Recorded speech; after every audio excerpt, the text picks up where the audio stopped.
কারণে আপনারা এখানে আসলেন বা ফ্ল্যাগ মিটিং করলেন? আমাদের সীমান্তে উভয় দেশের নাগরিকরা খেতাবাদি করে থাকেন এবং এই খেতাবাদি করার কালে ওনাদের যে বর্ডার নিকটস্থ যে জায়গায় ওনারা খেতাবাদি করেন ওখানে নিয়ে অনেক সময় কনফিউশন বা সন্দেহ দেখা দেয়। এই সন্দেহ দেখা দেওয়ার কালে গতকালকে এরকম একটা সন্দেহ দেখা দিয়েছিল। তাৎক্ষণিকভাবে আমাদের বিজিবির স্থানীয় পর্যায়ে কোম্পানি কমান্ডার ভোমরা এবং গজানাঙ্গার ওনারা এটা সমাধান করেছেন, যেখানে উভয় দেশের চাষাবাদি চালু রাখা হয়েছে। শুধুমাত্র যে অল্প একটু ছোট্ট জায়গায় 10 গজের মতো একটা জায়গায় উভয় দেশেরই, যেটাতে সন্দেহজনকভাবে আমরা উভয় দেশ মিলে সন্দেহজনক হওয়ার কারণে উভয় দেশ একমত হয়েছে যে ওখানে আমরা পরবর্তী সার্ভে না করা পর্যন্ত কোনো দেশই ওখানে চাষাবাদ করবে না, উভয় পক্ষের আমাদের স্থানীয় জনসাধারণরা।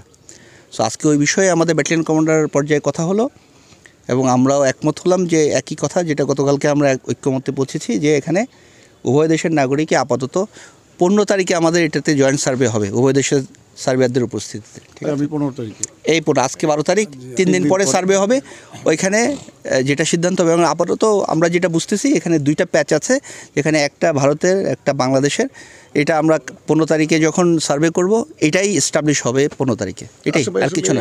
এই গতকালকে যে ইস্যুটা তৈরি হয়েছিল মূলত তারপরে কোনো অপ্রীতিকর কোনো কিছু? না, কোনো অপ্রীতিকর কোনো কিছু ঘটে নাই। আমরা খুব ভালো আন্ডারস্ট্যান্ডিংয়ে আছি বিএসএফের সাথে, বাট একই সাথে আমরা দৃঢ় আছি।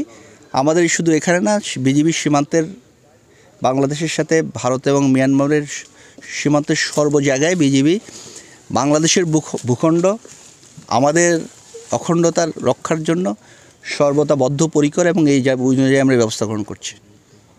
তো আজকে তাহলে শান্তিপূর্ণ পরিবেশে পতাকা বৈঠক সম্পন্ন হয়েছে উভয় দেশের সীমান্তরক্ষী বাহিনীদের আধিকারিকদের মাঝে? জি। এবং এটা নিয়ে উদ্বেগ উৎকণ্ঠার কোনো কারণ নেই। আমরা উভয় দেশের ব্যাটালিয়ন কমান্ডার পর্যায়ে একমত হয়েছি এবং আমাদের যে চলমান সৌহার্দ্যপূর্ণ সম্পর্ক, উভয় দেশের স্বার্থ রক্ষা করে যে সৌহার্দ্যপূর্ণ সম্পর্ক, এটা অব্যাহত থাকবে। ওকে, ধন্যবাদ। ধন্যবাদ।